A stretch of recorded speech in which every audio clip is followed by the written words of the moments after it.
Hello दोस्तों, welcome to my new blog. हमारे new blog में आपका स्वागत है। दोस्तों, इस ब्लॉग में मैंने कोलकाता का टूर किया था और कोलकाता में मैंने जितने भी टूरिज्म प्लेस थे सारे घूमे थे। वहाँ मैं हुगली नदी पे गया था, वहाँ भी मैंने गंगा जी का आशीर्वाद लिया था और मैंने वहाँ गंगा जी की आरती देखी थी। आरती होती है तो वहाँ बहुत ही अच्छा लगता है और शाम के टाइम इतना वहाँ अच्छा लगता है कि ऐसा लगता है कि वहाँ आप लेट जाओ और सो जाओ। आपको नींद तो बहुत ही जल्दी आ जाएगी क्योंकि इतनी वहाँ सुहावनी हवा चलती है, मैं आपको क्या बताऊँ। और साथ के साथ गंगा आरती देखने का सौभाग्य, हाँ हाँ, बहुत अच्छा लगता है।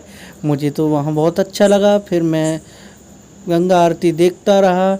पहले वो गंगा आरती के लिए प्रिपरेशन करते हैं, प्रिपरेशन में वो काफ़ी टाइम लगा देते हैं क्योंकि वो वहाँ का फाउंडेशन वगैरह सब धोते हैं और जितने भी गंगा की आरती लेने के लिए भक्त खड़े होते हैं सब पे वो गंगा जल छिड़कते हैं। फिर वो गंगा जी की आरती करते हैं। गंगा जी की आरती करते हैं तो कुछ लोग ये घंटी है वो बजाते रहते हैं और हम भी वहाँ मेरा एक दोस्त वीडियो बना रहा था, हम भी ताली बजा रहे थे। गंगा आरती करने में बहुत मज़ा आ रहा था। फिर गंगा आरती करने के बाद हम गए, वहाँ एक भगवान शिव का मंदिर है, वहाँ शिवलिंग देखी हमने। जय महाकाल, जय शिव जी। वहाँ मैं गया, वहाँ मैंने शिव जी की पूजा की। शिव जी की पूजा करने के बाद मेरे दोस्त को लगा ये अकेले ही सब भक्ति कर ले रहा है, वो भी गया, उसने भी शिव जी की बहुत अच्छी से पूजा की। उसने तो पूरी शिवलिंग ही पकड़ ली। फिर हम घर आए, घर आके हमने थोड़ी जिम की। जिम करने में बहुत, ये डंबल मेरे घर से भी ज़्यादा डंबल भारी थे क्योंकि हम वहाँ एक भाई थे हमारे, उनके यहाँ रुके थे, उनके यहाँ डंबल वगैरह सब थे। ये डंबल बहुत भारी थे। फिर मेरे दोस्त ने भी जिम करी, उसको ये डंबल बहुत पसंद आए। उससे उठ नहीं रहे थे लेकिन उसने बहुत अच्छे से जिम की। वो जिम करने में बहुत हमें अच्छा लग रहा था, थोड़ी बॉडी बनी हमारी। फिर हमने थोड़ा बच्चों के साथ एंजॉय किया। बच्चे भांगड़ा पे डांस कर रहे थे, हमें बहुत अच्छा लगा ये सब देख के। फिर मैं सुबह निकल गया हावड़ा ब्रिज। हावड़ा ब्रिज पे गया तो हावड़ा ब्रिज के ऊपर से मैं जा रहा था, तभी अंकल जी ने बताया ये ब्रिज बहुत साल पुराना है। ये तो मुझे भी पता था, उन्होंने बताया कि ये अंग्रेज़ों के ज़माने का। उन्होंने ये भी बताया कि ये हावड़ा पुल या फिर दिन के 12 बजे या फिर रात के 12 बजे एक ना एक दिन नष्ट हो जाएगा। तब मुझे बहुत अच्छा फील हुआ क्योंकि उन्होंने अच्छी बातें बताई। क्योंकि मैं हावड़ा पुल पे जा रहा था क्योंकि मेरा सुबह एग्ज़ाम था बालीगंज में, आर्मी स्कूल में मेरा एग्ज़ाम था। मैंने वहाँ अपना एग्ज़ाम दिया। एग्ज़ाम देने के बाद वहाँ काफ़ी भीड़ थी।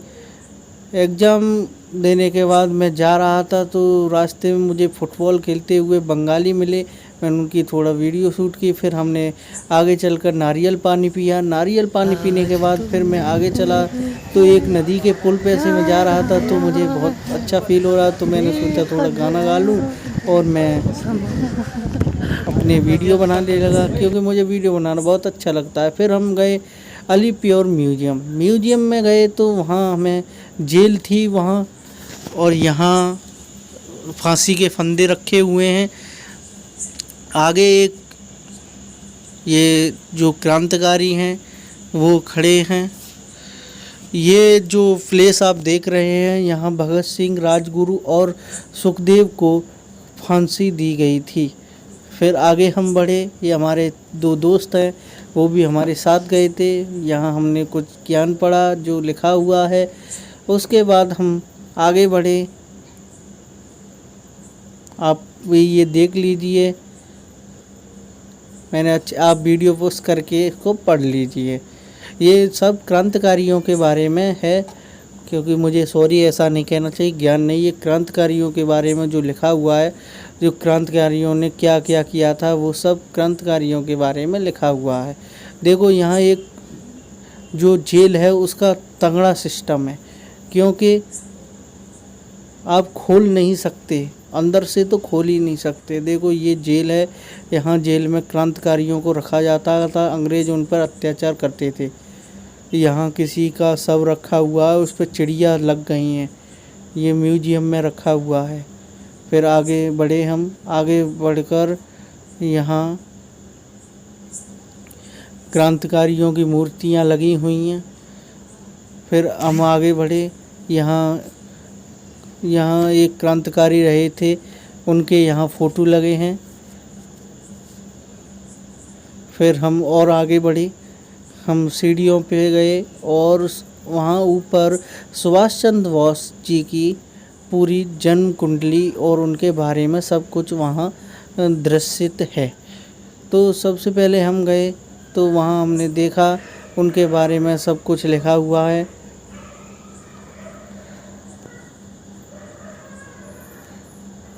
फिर हमने यहाँ देखा, फिर थोड़ा हम आगे बढ़े, आप इनको देख लीजिए। यहाँ आप जेल का तो सिस्टम समझ गए हो, अंदर से तो कोई खोल ही नहीं सकता इसको, भाई खोल ही नहीं सकता। इतनी ज़्यादा सिक्योरिटी टाइट थी कि अंग्रेज़ों ने हम भारतीयों का जीवन हराम करके रख दिया था। मैं आपको बता नहीं सकता, इतना तगड़ा सिस्टम लगा रखा था कि आप जेल को ऊपर से खोल ही नहीं सकते, बाहर से अंदर से। ये सुभाष चंद्र बोस जी के गुरुजी हैं, उनकी प्रतिमा वहाँ रखी हुई है। फिर हम थोड़ा आगे बढ़े, हमने वहाँ की हरियालियों का अनुभव किया। हरियाली का अनुभव करने के बाद थोड़ा हमने फ़ोटो शूटिंग की। फिर यहाँ हम आगे बढ़े, फिर हम आए नेहरू गार्डन। नेहरू गार्डन में हमें यहाँ पंडित जवाहरलाल नेहरू की तस्वीर दिखी, मूर्ति दिखी। फिर हमने जवाहरलाल नेहरू के ज़माने का सिक्का देखा। फिर थोड़ा हम आगे बढ़े, थोड़ा आगे बढ़ने के बाद फिर हम अंदर गए। अंदर एक हिस्टोरिकल प्लेस था और एक वहाँ सेल्फी हब भी था, यहाँ पर भी हमने सेल्फी ली। सेल्फी लेने के बाद फिर हम वहाँ बुक्स पढ़ी। वहाँ बुक्स बहुत तरह की रखी हुई थी, जिनमें क्रांति के बारे में भी बुक थी। वहाँ हमने बुकें पढ़ी। बुकें पढ़ने के यहाँ इतना अच्छा लग रहा था। आप यदि कोलकाता जाओ तो अलीप्योर म्यूजियम जाओ तो वहाँ बहुत अच्छा अनुभव होता है। यहाँ एसी चल रही थी, इतनी ठंड लग रही थी, मैं आपको बता नहीं सकता। फिर हम आगे गए और हमने वहाँ जो वो रखे हुए थे उनके अवार्ड देखे, जो ममता बनर्जी जी को मिले हुए हैं ग्रीन सिटी के नाम पर। वहाँ जो सरकार है, वहाँ की सरकार वहाँ के नागरिकों के लिए बहुत कुछ कर रही है। मुझे तो वहाँ जाकर इतना अच्छा लगा, मैं आपको बता नहीं सकता। मैं तो यूपी से बिलोंग करता हूँ। वहाँ मुझे एक चीज़ बहुत अच्छी लगी, क्योंकि वहाँ भारतीय संस्कृति के प्रति लोग बहुत ज़्यादा अग्रसर हैं। अगर आप छोटे से भी कोई ठेले वाले के यहाँ भी देख लोगे तो वहाँ भी आपको वो भी पूजा करता दिखाई देगा। वहाँ सब कोई पूजा करता है। फिर यहाँ हमने क्रांतिकारियों की वो देखी। फिर यहाँ एक बम बहुत बड़ा रखा हुआ था, फिर हमने वो देखा। मेरे दोस्त ने उसको छू के भी देखा, ऐसा लग रहा था क्योंकि वो उसको जला ही रहा है। हमने ढेर सारी मस्ती की वहाँ पे। फिर हमने वहाँ के सब एडवेंचर देखा, क्योंकि वो जो बता रहे थे वो हमने सब सीखा, उसके बारे में हमने सब जाना। फिर हम आ गए एक ऐसे रूम थे वहाँ पर जो अंग्रेज़ों के ज़माने के हथियार थे वो सब थे वहाँ, और अंग्रेज़ों के ज़माने की तलवार थी जिनसे अंग्रेज़ लोग हमारे भारतीय लोगों पर अत्याचार करते थे। और ये क्रांतिकारी भी लोग वो अंग्रेज़ों को इन्हीं तलवारों की सहायता से धराशायी करते थे। ये नेताजी सुभाष चंद्र बोस की तलवार है। फिर हम आगे और बढ़े तो आगे बढ़ने के बाद हमें तलवार को और कलेक्शन दिखा, और ये पुराने ज़माने की गन दिखी। ये बहुत बढ़िया गन थी, इससे एक बार में 10-10 फायर होते थे। फिर हमें ये एक तलवार जैसी चीज़ दिखी, और एक ये तलवार देखी, ये तलवार बहुत ही ज़्यादा अच्छी थी और धारदार थी। हम इसको छू नहीं सकते क्योंकि वहाँ लिखा हुआ था डोंट टच, आप किसी चीज़ को टच ना करें, ये लिखा हुआ था। फिर थोड़ा हम आगे और बढ़े, वहाँ की आप सब चीज़ पढ़ लीजिए। हमने गनें देखी वहाँ पर, जो पिस्तौल थी, पिस्तौल देखी जो अंग्रेज़ों के ज़माने के। एक गोईता देखा, देखो ये आपने देखा होगा। और ये गनें थी, ये उनकी बुलेट्स हैं जो क्रांतिकारियों के शरीर में से निकाली गई हैं, वो हैं। और ये यहाँ तलवारें थीं। वहाँ बहुत कुछ लिखा हुआ है, देखो पिस्तौल के बारे में लिखा हुआ है, सब कुछ लिखा हुआ था। हम ये देखते गए, तलवार है एक से एक बढ़िया तलवार थी। मैं आपको बता नहीं सकता, इतनी अच्छी अच्छी तलवारें थी वहाँ।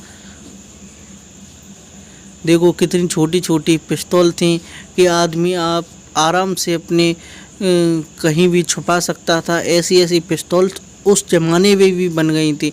हम इस ज़माने की बात करते, उस ज़माने में ऐसी ऐसी चीज़ें बन गई थी जिनका आप जिक्र भी नहीं कर सकते। फिर हम आगे बढ़े, आगे बढ़कर हमने उनकी जेल देखी पूरी। यहाँ पर क्रांतिकारियों को रखा जाता था और उन पर अत्याचार किया जाता था। फिर हम थोड़ा आगे बढ़े, थोड़ा आगे बढ़ने के बाद फिर हमने ऐसी जगह देखी, आप दिल थाम के बैठिए। ऐसी जगह है कि आपको ये सब देख के रोना आ जाएगा। मुझे तो बहुत ज़्यादा रोना आया। ये अंग्रेज़ है, ये अंग्रेज़ हमारे भारतीय लोगों पर कितना अत्याचार कर रहा है। देखो ज़बरदस्ती उनके बाल कटवा रहा है कि इनके बाल काटो। फिर थोड़ा मैं आगे बढ़ा, थोड़ा आगे बढ़ने के बाद अंग्रेज़ हमारे भारतीय लोगों पर बुरी तरह अत्याचार कर रहे थे। देखो ये जो मैं आपको दिखा रहा हूँ, देखो कैसे भारतीय नवयुवक को लटका लिया और उस पर कांटे वाला कोड़ा मार रहा है। और ये देखो आगे उन पर जेल में कपड़े धुलवाए जाते थे, जेल में उन पर बहुत ज़्यादा कार्य करवाया जाता था और उन्हें बुरी तरह प्रताड़ित किया जाता था। मैं आपको क्या बताऊं, ये सब देख के मुझे रोना आ रहा था, पर मैं अब क्या कर सकता हूं, जो हो गया। अब देखो यहाँ लिखा हुआ है डोंट टच, आप किसी चीज़ को टच नहीं कर सकते, लेकिन ये सब फील तो कर सकते हैं। हमारे क्रांतिकारियों ने कितना दर्द सहा होगा, ये मैं आपको बता सकता हूँ। सौगंध मुझे इस मिट्टी की, मैं देश नहीं रुकने दूंगा, मैं देश नहीं मिटने दूंगा। ये हमारे प्रधानमंत्री जी ने डायलॉग बहुत अच्छा दिया है, उनका नारा ये मुझे बहुत अच्छा लगा। इन्होंने हमारे क्रांतिकारियों ने बहुत ज़्यादा बलिदान दिया है। फिर हम आगे बढ़े और मैंने उनके साथ एक तस्वीर ली और ये मैं देखो, आप ये देख लीजिए कितना भयानक लग रहा है दृश्य। फिर हम थोड़ा आगे बढ़े और पुराने ज़माने के जितने भी सिक्के थे सब हम आपको इस वीडियो के माध्यम से दिखाएंगे। आप देख लीजिए जो पुराने ज़माने में यानी कि अंग्रेज़ों के ज़माने में और स्वतंत्रता के बाद जो सिक्के वगैरह चलते थे वो सब हम आपको वीडियो में अपने ब्लॉग में दिखा रहे हैं। फिर हम थोड़ा आगे बढ़े, हमने एक रूम देखा, वहाँ पर जो वंदे मातरम, जो स्वतंत्रता के लिए जो संघर्ष किया था क्रांतिकारियों ने, उनका विवरण सब दिया हुआ था, हमने वो भी देखा। वो देखने के बाद फिर हम थोड़ा आगे बढ़े, थोड़ा आगे बढ़ने के बाद हमें इनका चरित्र पूरा लिखा हुआ था, वो हमने सब पढ़ा। अब वो मैं पढ़ूँगा तो टाइम ज़्यादा ख़राब होगा। यहाँ मुझे प्रतिमाएँ दिखाई दी, प्रतिमाएँ मैंने सब देखी। मैंने सोचा इन्हें वीडियो में भी ले लूं क्योंकि हमारे व्यूअरों को भी पता होना चाहिए कि अलीपुर म्यूजियम में क्या क्या चीज़ है। यहाँ सब चीज़ थी, सब चीज़ आप अगर यहाँ एक चीज़ और थी, यहाँ सब चीज़ बंगाली में लिखी हुई थी, लेकिन हम बंगाली तो जानते नहीं हैं तो इंग्लिश में भी थी। सो फिर हमने इंग्लिश में पढ़ी। अगर मैं पढ़ूँगा तो यहाँ टाइम ज़्यादा ख़राब होगा, इसलिए मैं आपको बताता जा रहा हूँ। मैंने यहाँ सब देखा, यहाँ जंजीरें टंगी हुई थी जो क्रांतिकारियों को बांधा जाता था, वो वाली जंजीरें थी। यहाँ पुतला भी खड़े कर दिए थे। देखो ये बंगाली भाषा में डोंट टच लिखा हुआ है, मैंने छूने से बच गया। फिर मैं थोड़ा आगे बढ़ा, मैंने क्रांतिकारियों के साथ जय हिंद किया। जय हिंद करने के बाद फिर मैंने यहाँ और तस्वीरें देखी, और तस्वीर देखकर उनका चरित्र यानी कि चरित्र पूरा देखा। फिर ये सब देखने के बाद थोड़ा मैं आगे बढ़ा। थोड़ा आगे बढ़ने के बाद मैंने यहाँ एक वो लगी हुई थी स्क्रीन में बहुत से क्रांतिकारी थे और उनका चरित्र था, तो उनको आप देख सकते थे, जूम कर सकते थे, मज़ा आ रहा था। तो मैंने सब ऐसे पलटने के बाद मुझे बहुत मज़ा आ रहा था, तो मैं ऐसे ही देखता गया, क्योंकि वहाँ बहुत ज़्यादा ये स्क्रीन लगी हुई थी और बहुत से आदमी पढ़ भी रहे थे। और इसमें दो ही भाषा थी, एक बंगाली और एक इंग्लिश। या फिर आप इंग्लिश में पढ़ो या फिर बंगाली में पढ़ो, दो ही भाषा थी। बंगाली में पढ़ो तो मुझे तो बंगाली आती ही नहीं, तो मैंने थोड़ा इंग्लिश में पढ़ा। इंग्लिश में पढ़ने के बाद फिर मैंने वापस से अपने ब्लॉग बनाने में लग गया। ब्लॉग बनाते बनाते मैंने आपको दूसरे रूम में ले आया। यहाँ ये जो आप झंडा देख रहे हैं, ये आज़ादी से पहले का झंडा है, आज़ादी। और उसके बाद फिर हम आगे बढ़े, ये भी आज़ादी से पहले का झंडा है। फिर हमने यहाँ पाए रखा। अब देखो यहाँ जो मैं यहाँ खड़ा हूँ, यहाँ खड़ा सामने जो गिनती चल रही है, यहाँ देखो किसी की तस्वीर आएगी, देखो तस्वीर आ गई। अब तस्वीर आ गई, फिर मैंने ये देखने के बाद आगे बढ़ा। आगे बढ़ने के बाद फिर हम आ गए मेट्रो स्टेशन। मेट्रो स्टेशन में मेरे दोस्तों को ज़्यादा ये लग रहा था कि चलो मैं सीढ़ी पे भी चल लूँ, तो वो सीढ़ी पे चला। फिर हम थोड़ा वहाँ से बाहर निकले तो पृथ्वी का पानी चल रहा था, ये मैंने देखा। ये देखने के बाद फिर मैं आया, फिर वहाँ मैंने थोड़ा फ़ोटो खींचा। फिर हम आ गए हावड़ा ब्रिज। हावड़ा ब्रिज हमने पूरा देख लिया था, तो मैंने सोचा मैंने व्यूअरों को भी दिखाऊं, तो मैंने हावड़ा ब्रिज का फ़ोटो खींच लिया था, क्योंकि एक फ़ोटो में पूरा हावड़ा ब्रिज आने इम्पॉसिबल है। फिर हम दूसरे दिन गए गंगा जी पर। वहाँ हमने गंगा जी के घाट पर स्नान किया और हमने सूर्य देवता को जल चढ़ाया। वहाँ मुझे बहुत अच्छा लगा, ऐसा लगा कि मैं आपको बयां नहीं कर सकता। गंगा माता की गोद में मुझे बहुत ज़्यादा अच्छा लगा, क्योंकि गंगा माता बहुत ही उफान पर थी और वहाँ नहाने में बहुत अच्छा लग रहा था। फिर हमने गंगा जी में कुछ फ़ोटोज़ क्लिक कराई। फ़ोटो क्लिक करा के आराम से मैंने जल चढ़ाया। जल चढ़ाने के बाद फिर मैं वहाँ महादेव का मंदिर था, वहाँ मैं पूजा करने गया। मैंने वहाँ डुबकी भी लगाई थी। डुबकी लगाते लगाते मैंने 7 डुबकी लगाई थी। आप भी कभी जाओ गंगा जी में तो 7 डुबकी ज़रूर लगाओ। 7 डुबकी आपको लगानी ही चाहिए, जो बहुत ज़्यादा शुभ और अच्छी मानी जाती हैं। जय हर हर गंगे माता की जय। फिर मेरे दोस्त ने भी डुबकी लगाई, उसने भी 7 डुबकी लगाई। इसके बाद फिर हम आराम से वहाँ नहाते रहे थे। थोड़ा नहाने के बाद और वहाँ गंगा जी के घाट पर 12 मंदिर हैं भोले बाबा के, उन पे पूजा भी की। देखो गंगा जी कितने उफान पर हैं। और मैं आपको एक बात बता दूं कि वहाँ गंगा जी को हुगली कहा जाता है। मेरे दोस्त ने वहीं महादेव के मंदिर पर पानी चढ़ाया, मैंने उसकी वीडियो बना ली थी। अब मैंने अपने क्या सोचा, मेरी कोई नहीं बना रहा तो कोई बात नहीं, मैं पूजा कर लिया। फिर हम शाम को गए दक्षिणेश्वर काली मंदिर। अब यहाँ मेरा फ़ोन जमा हो गया था, तो जितना ब्लॉग बन पाया उतना मैंने बनाया। यहाँ मैंने भी 5 छुए। 5 छूने के बाद थोड़ा हम आगे बढ़े। ये हमने ये पूरा देखा। फिर यहाँ एक मूर्ति लगी हुई थी, फिर हमने वो देखी। मूर्ति देखने के बाद हम थोड़ा आगे बढ़े। थोड़ा आगे बढ़ने के बाद हम वहाँ पूरा घूमे। फिर हमने वहाँ अपने जूते और वॉलेट वगैरह जमा किया। वॉलेट तो ले जा सकते हैं, जूते और मोबाइल जमा कर देते हैं। तो मेरा वहाँ मोबाइल जमा हो गया था। फिर मैं काली माता के मंदिर में घूमा। काली माता के मंदिर में घूमने में बहुत ज़्यादा अच्छा लगा। बोल काली माता की जय। काली माता के मंदिर में बहुत ज़्यादा अच्छा अनुभव हुआ। यहाँ मोदी जी और सब जो फिल्म स्टार्स हैं वो सब यहाँ घूम आए हैं। यहाँ ये सब 12 ज्योतिर्लिंग हैं, 12 यानी कि महादेव भगवान की शिवलिंग हैं। ये हुगली नदी है उसी के किनारे। तो यहाँ बहुत अच्छा शाम को एडवेंचर लग रहा था।